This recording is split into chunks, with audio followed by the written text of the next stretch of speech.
Oval on BET. If you haven't already, please hit my subscribe button down at the bottom.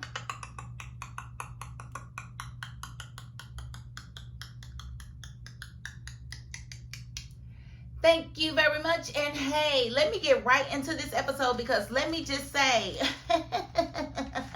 and that was a cliffhanger, okay?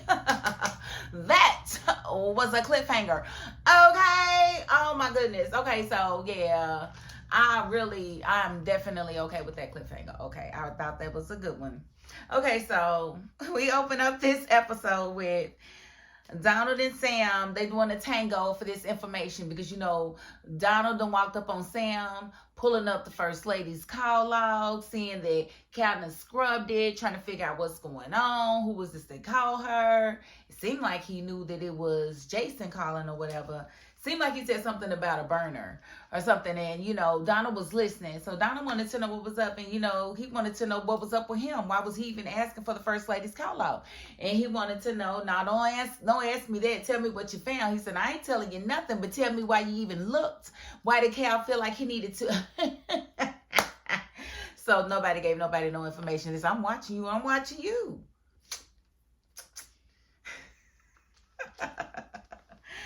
So Cal, you know, talks to Donald and he wants to give the president some coke. And he's like, no, the president's kidneys are failing you. He cannot have any coke under any circumstances. I don't care what. No, he cannot have any. No.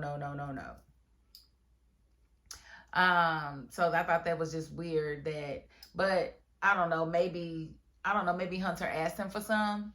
I don't know. I just didn't see that. I missed that totally. And then we had Jason calling Alan. And it was crazy because Alan's like, you shouldn't be calling me on this phone. And Jason, I'm calling you from a burner phone. Do you even know what burner means, bro?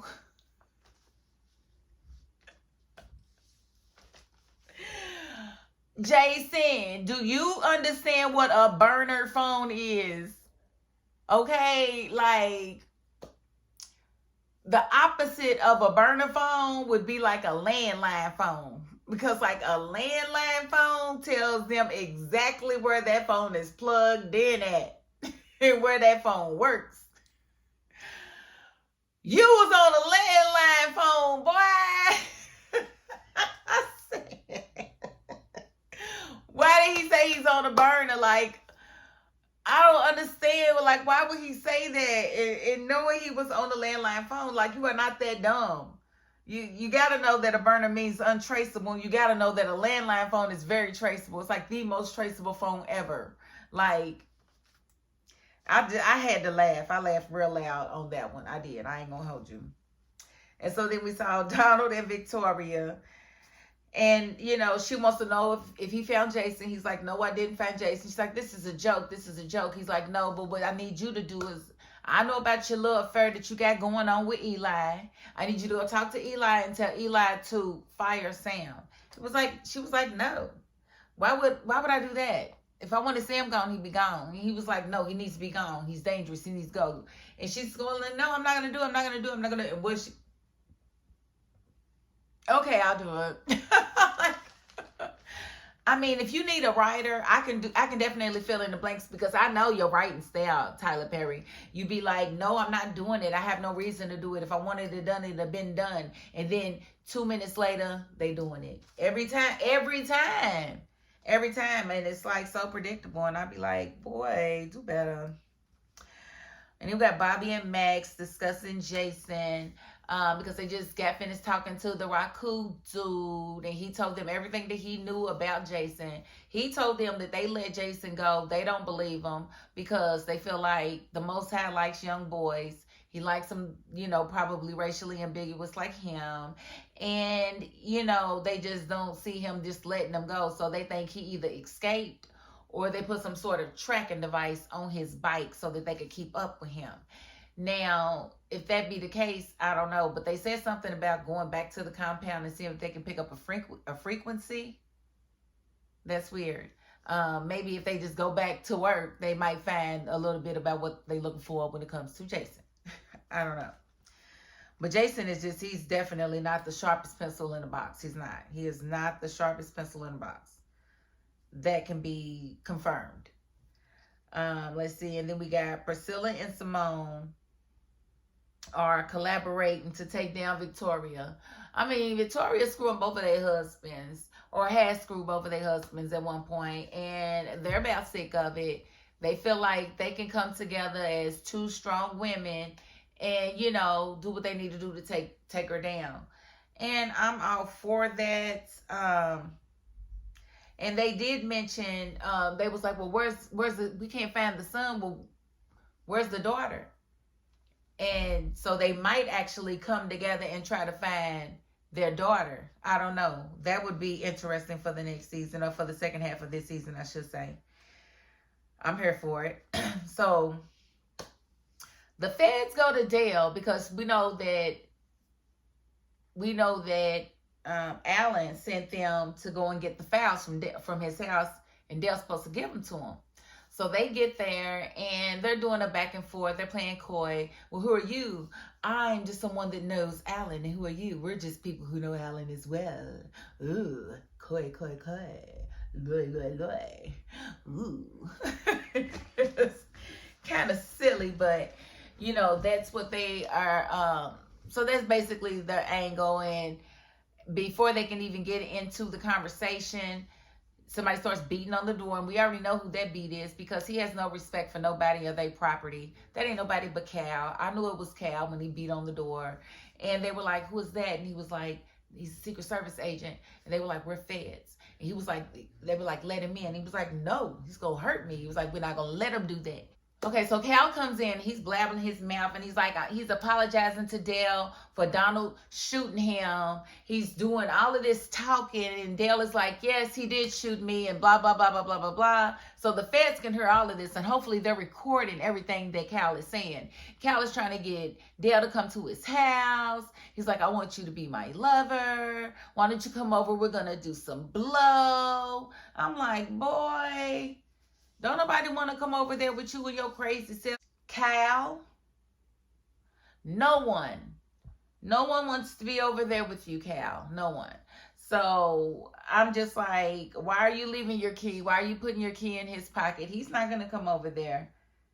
Dale is trying to figure out how he can get away from all of y'all crazy people because he ain't did nothing to deserve none of this. He's from Virginia and he don't know what is going on.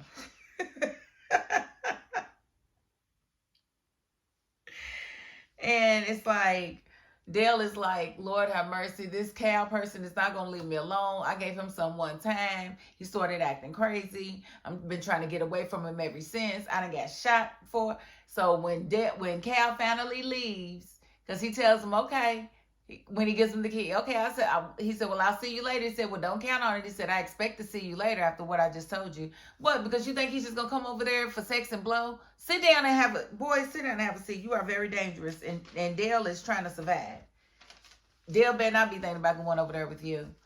But he asked the FBI agents, could they give him protection because he's afraid of these people. He don't know what they're capable of. I don't care for Dale. I don't get his character. I don't get some of the pushback that he gives, especially given his position. It's like you really have nowhere to go, but you give the people who are trying to help you the most the hardest time. And that gets kind of old and dragged out. So I'm kind of sick of that.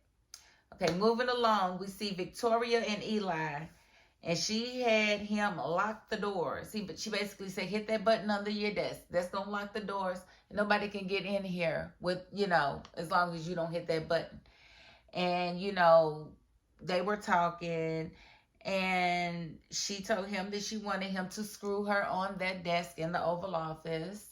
And he didn't really give her too much pushback at all. And I was just like, like, why? All of this because you want to ask him to get rid of Sam. You don't have to do all of this. This is just nasty and it's disrespectful. Like, I don't know. I guess they had to do it that way. So then we see Kareem. He's sitting in the cell and we see Alonzo bring Antonio down with the bag over his head, and Antonio's acting all belligerent. Where you got me? What's going on, man? Don't leave me down here, man. Take this bag off my head, man. He's doing all of that, and as he's going off and Alonzo's leaving him with the bag on his head, you know, he hears Kareem and he's like, who's there? He's like, it's me, man. He was like, man, what you doing out here? You gave me up? Yeah, they was going to kill me. You know Kareem is soft as cotton. You know Kareem is as soft as talcum powder. He's as soft as a baby's bottom. He ain't about to deal with none of that balance stuff. They shot over this boy's head. He telling everything. He gonna tell his blood type. He gonna tell where his mama stay. He gonna tell where his granny stay. He gonna tell where his son stay. Listen, Kareem gonna give up whoever he needs to give up to try to survive. Because that's just he's the fight or flight type of dude, and his flight is, I'm telling. Because he ain't about to fight his way out of nothing. They basically just sitting there looking silly, and we then see Hunter talking to Alonzo, and he's telling Alonzo, well, Alonzo's telling them that he's got both Kareem and his cousin Antonio, and he's telling Alonzo, okay, well, bring them up the back way. I don't want nobody to see them, but definitely bring them on up and give me your gun.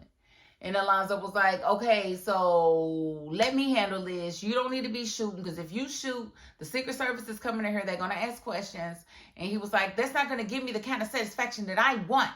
Would you really think that this black man about to go and line up 2 black men for you to shoot them?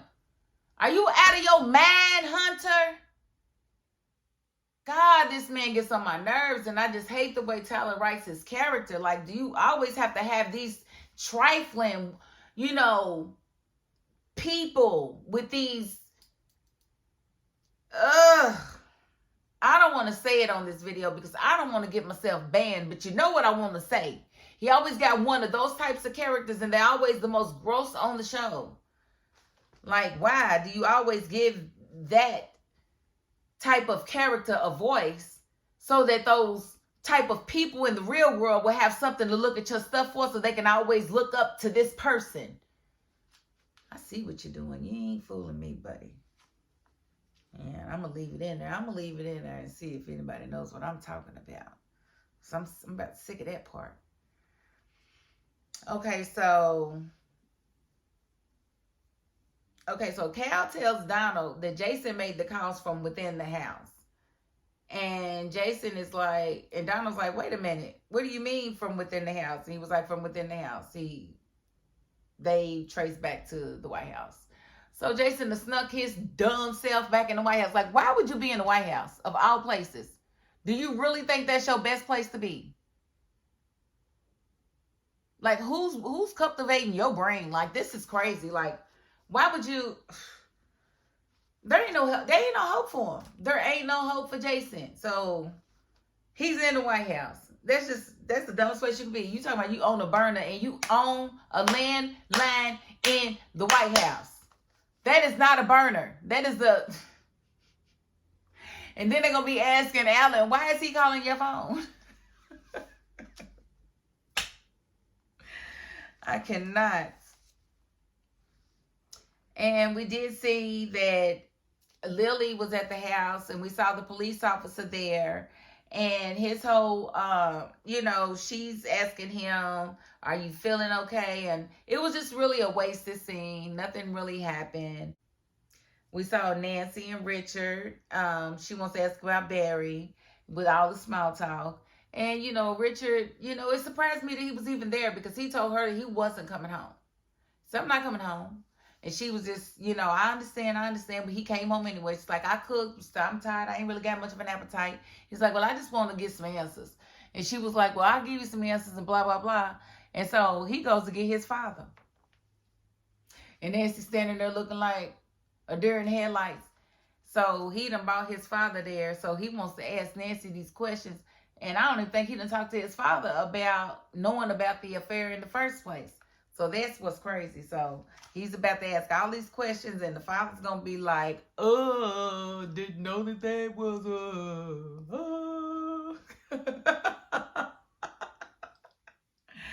That's about to be some stuff. So that was a good scene. I definitely appreciated that. And she deserves every bit of what's about to come to her when it comes to that conversation, because that's what you get for screwing that man's daddy. Who do you think you are? Like, seriously, Nancy, you was way out of line. I can't even help you on it. It ain't nothing I can do for you. Ain't nothing I can do. Okay, and so then we cut to the Oval Office, and Eli is definitely giving Victoria her wish, and he is pounding her. Now, at some point in his conversation with Alonzo, Hunter asked where, Victoria was, and he was like, she's in the Oval Office. And he was like, what's she doing in the Oval Office? He's like, I don't know. And so Hunter was like, no. Let me go see what's going on in that old Oval Office of mine. That's the way she like to ooh. Oh, Eli was hitting that thing. And she turned around, and Hunter's like, what in the world? Yeah, you see what it is. Oh, you see, well, now you know who it was. That was banging your wife. And that was a cliffhanger. I was like, now that, you know what? You would never get me to complain about that type of cliffhanger. That was a great cliffhanger, Tyler Perry. Whoever said make that the cliffhanger for the mid-season finale, good job. I'm buying it. I want more of it. So now that hat's at the bag, and we'll just have to see exactly what that means. Like, what is Hunter gonna do with this information? We know he winds up falling on the floor because his legs don't even work. Like, how he even came down there on crutches with no legs.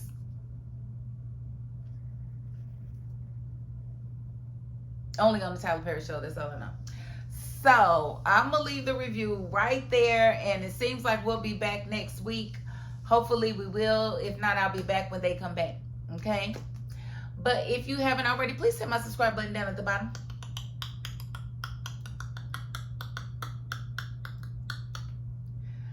Thank you so very much. And if you are not the subscribing type, you know what? You got to the end of this video. And that's more than I can ask of anybody. So thank you very much. And that is my $5.02. Peace.